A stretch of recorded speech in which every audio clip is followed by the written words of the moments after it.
Welcome back to Bat Fridays here on One Comic Book a Day as we tackle Detective Comics number 33, The Batman's War Against the Dirigible of Doom. Great title. Already A+. This is actually a pretty important issue in Batman because this is the first issue where we actually get Bruce Wayne's origin story. And yes, we know that origin story. Walking out of a movie with his parents, guy robs him, Joe Chill, but he's not called Joe Chill yet. He wants his mother's necklace, not a pearl necklace yet. Kind of has like a pendant. We actually don't really see him steal it, but it's gone in one panel after she's dead. His father puts up a fight, father gets shot, mother starts crying, mother gets shot. He just leaves Bruce there to cry about it. Then we get the explanation that he became really great at athletics, doing superhuman kind of stuff, because he's so good at athletics from training his body his entire life, and became a scientist. We don't get an explanation of how he became a scientist, or if he really is a scientist. He's just working in a lab in that panel. And my favorite thing, he chose to become Batman because he was thinking about it at that time, and a bat flew through the window. I especially love it in the adaptation of Batman Year One when the bat lands on top of his father's bust, and it's just screeching at him. At the moment, he's like, "What shall I do, father?" I mean, I love Batman and everything, but we don't really talk about how utterly ridiculous that moment is. It's wonderful, but it's utterly ridiculous for, the Dark Avenger guy who beats the crap out of criminals at night. I'm gonna get crap for that one, but I'm right. The Pearl Necklace thing was probably Miller. I did watch Denny O'Neil, Scott Snyder, and a bunch of other Batman editors talk about this. No one could quite remember when the pearls sort of breaking apart and falling started. Denny thinks it was Miller. And I would choose to believe that because I don't feel like we really dug into the Bat parents being killed until Year One. But it could be wrong. We might find out on this channel if we get through enough Batman issues before I die. So Bruce Wayne is walking down Manhattan. Yeah, we have the Batman origin, but we're still in New York, and specifically Manhattan. I don't know if that's where he lives, but he's walking through Manhattan when a dirigible shows up and it shoots this death ray that does mass destruction. Like every building around him is leveled, and hundreds, if not thousands of people are killed. This would be a great opening for a Superman story, because Superman right now is just dealing mostly with mobsters. Superman and Batman should trade threats in this issue. Batman go handle the mobsters, Superman could do something about, the death ray that can destroy an entire city. Jesus. They claim to be the Scarlet Horde. No cooler title than the 5th column that was in Superman. And that they are going to do this again, and there's nothing we can do to stop them. Batman returns to his secret hideout, which is not the Batcave. It's just kind of like a room hidden by a sliding door, a secret sliding door that has a lab and a chest where he keeps the Bat costume. We are still Alfredless. Though Dick Grayson needs to be coming fairly soon. He's here within 10 issues. We're on 6. Batman looks up the Scarlet Horde, or he does some researching. I don't know how he figures out exactly who's in charge of the Scarlet Horde, especially if we don't know anything about the Scarlet Horde. This is sort of like in Sherlock Holmes games where you get some clues and then there's a big library he can look up in. But he can't look up Scarlet Horde. All he looks up is he finds this guy named Dr. Kruger. And Dr. Kruger has a Napoleon complex. Well, he actually has a Napoleon complex. The comic gives the explanation that he literally thinks he's Napoleon. He was in an insane asylum because he thought he was Napoleon. That great joke everyone does whenever they do a asylum bit. Someone thinks they're literally Napoleon. Hell, this was a big part of a level in Psychonauts. But he doesn't actually think he's Napoleon. He sort of dresses like Napoleon and looks like a fat Napoleon. Well, he really looks like a Looney Tunes drawing of Peter Lorre, but to each their own. Peter Lorre would have made a great Napoleon.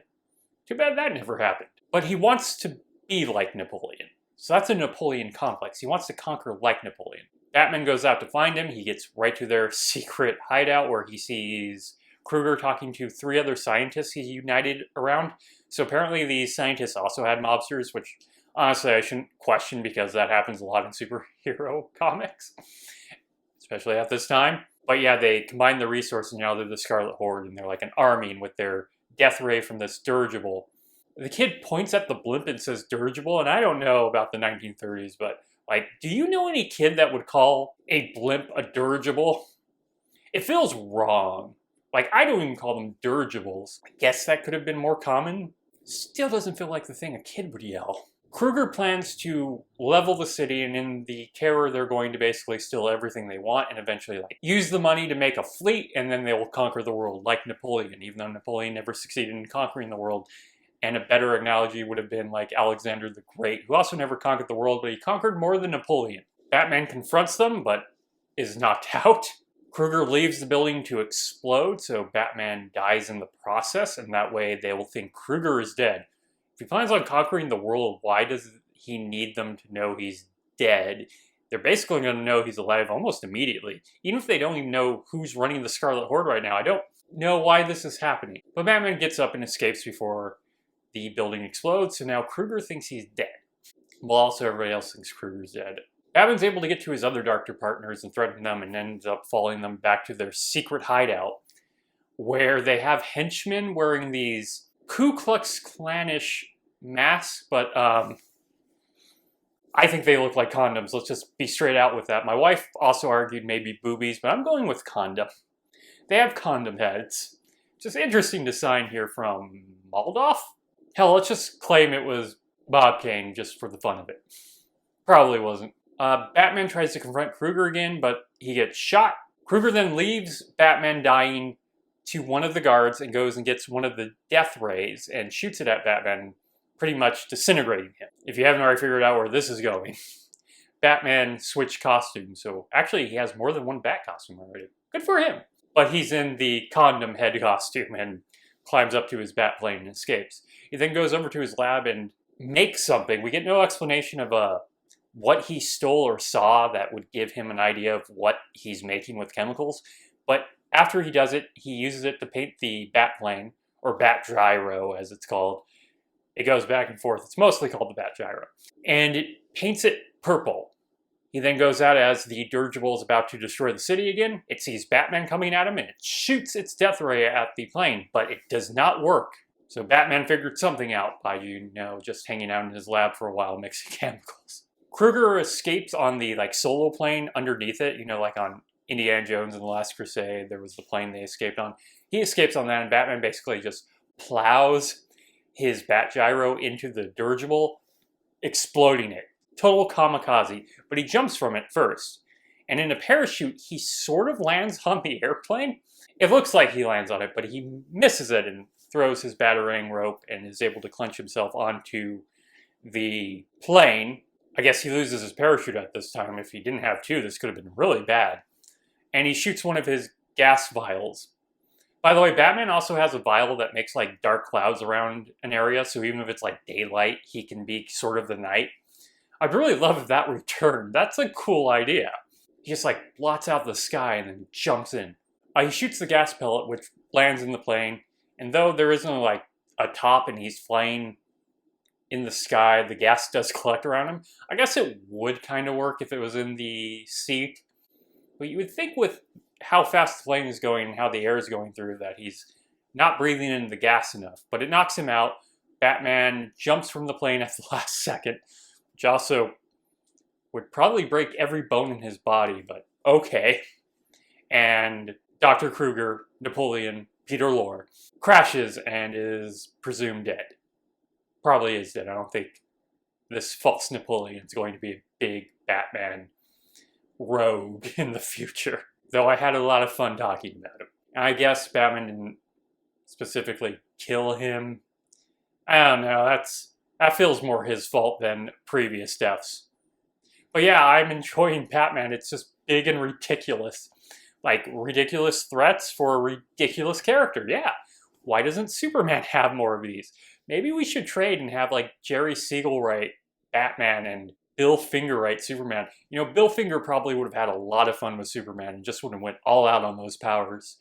Man, what a world that would be. Now that's an Elseworld title if Superman was created by Bill Finger and Batman was created by Jerry. Read the hell out of that. Hell, I'd write that for free, DC. You're not gonna hire me. And that is it from Detective Comics number 33. Batman's War Against the Dirigible of Death. It's a mouthful, that title.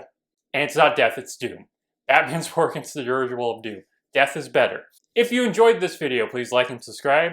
Hit that subscribe button, we are still growing. Smash the bell icon to get notifications when a new video goes up. I do these Monday through Friday, but Friday is only Bat Friday. Monday through Thursday, I'm tackling Superman comics. And I'll see you again next time. Same Bat Day, same comic book channel. Bye.